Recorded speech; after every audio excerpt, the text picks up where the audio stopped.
ഇന്നലെ നമ്മൾ ആറാമത്തെ സൃഷ്ടിയായ അവിദ്യയെക്കുറിച്ച് അറിഞ്ഞു. എന്തിനാണ് അവിദ്യയെ ഭഗവാൻ സൃഷ്ടിച്ചിരിക്കുന്നത്? നമ്മൾ സാധാരണ മനുഷ്യർക്ക് നമ്മുടെ മനസ്സിലുള്ള പലവിധ മലിനതകൾ കാരണം നമ്മുടെ ഭഗവാനെ അടുത്തറിയാൻ സാധിക്കുന്നില്ല.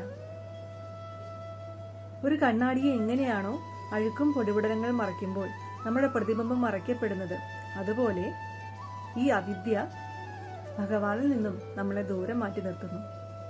നമ്മുടെ മനസ്സിലുള്ള എല്ലാ മലിനതകളും മാറ്റി നമ്മുടെ മനസ്സിനെ ഭഗവാനിൽ സമ്പൂർണമായി സമർപ്പിക്കുമ്പോൾ ആ അവിദ്യ മാറുകയും നമ്മുടെ ഭഗവാൻ നമ്മുടെ മനസ്സിൽ നിറഞ്ഞു വരികയും ചെയ്യുന്നു.